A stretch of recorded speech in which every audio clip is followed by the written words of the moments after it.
cuenta de Google es tu relación con muchos de los servicios que usas a diario en tu tableta, portátil o smartphone, tu correo, tu calendario, las contraseñas de todos los sitios web que visitas, todos tus contactos, tus fotos y mucho más.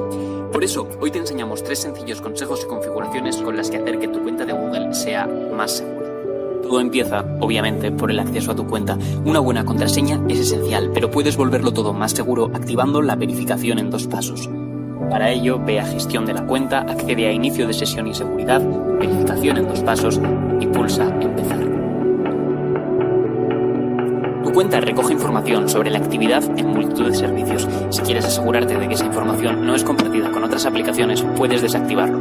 Ve a Información personal y privacidad, Controles de la actividad de tu cuenta y ahora podrás elegir qué servicios desactivar: tu historial de navegación, de ubicaciones, la información general de tu cuenta o el historial de reproducciones de YouTube. Hemos visto que puedes limitar la información que se guarda en tu cuenta de Google, pero también puedes desactivar directamente algunos de los servicios que tienen acceso a ella. Para ello, accede a Preferencias de la cuenta, pulsa en Eliminar servicios de Google y selecciona qué aplicaciones y servicios quieren que dejen de tener acceso a tus datos.